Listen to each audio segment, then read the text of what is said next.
তুমি যেদিন আমাকে বলছিলা যে তুমি আমাকে ভালোবাসো, সেদিন আমি একটু ভয় পেলেও আমি অনুভব করছিলাম যে আমি হয়তোবা দুনিয়ার বুকে একজন সুখী মানুষ। আমি সাথে এটা অনুভব করছিলাম যে আমার মনে কোনো রকম দুঃখ কষ্ট নেই।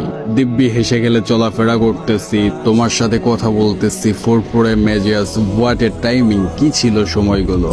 তুমি নিজে আমাকে সেদিন হাসতে শিখাইছিলা, অথচ দেখো আমি কখনো বুঝতেই পারে নাই যে এই হাসি আমার জীবনে কাল হয়ে দাঁড়াবে।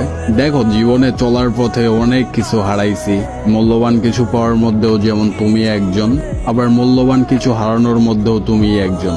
সময়ের বিবর্তনে হয়তো তুমি কাছে নেই, তাই হয়তো বা তোমাকে ঘিরে কোনো অভিমান কিংবা অভিযোগ লেখা নাই। তবে অভিশাপ দিব না, দোয়া করি ভালো থাকো, অনেক ভালো থাকো, আর আমাকে নিয়ে ভাবিও না। আমি নিজের আমিটাকে সামলে নিব। অনেক কষ্ট হবে, অনেক, তবে অসম্ভব না।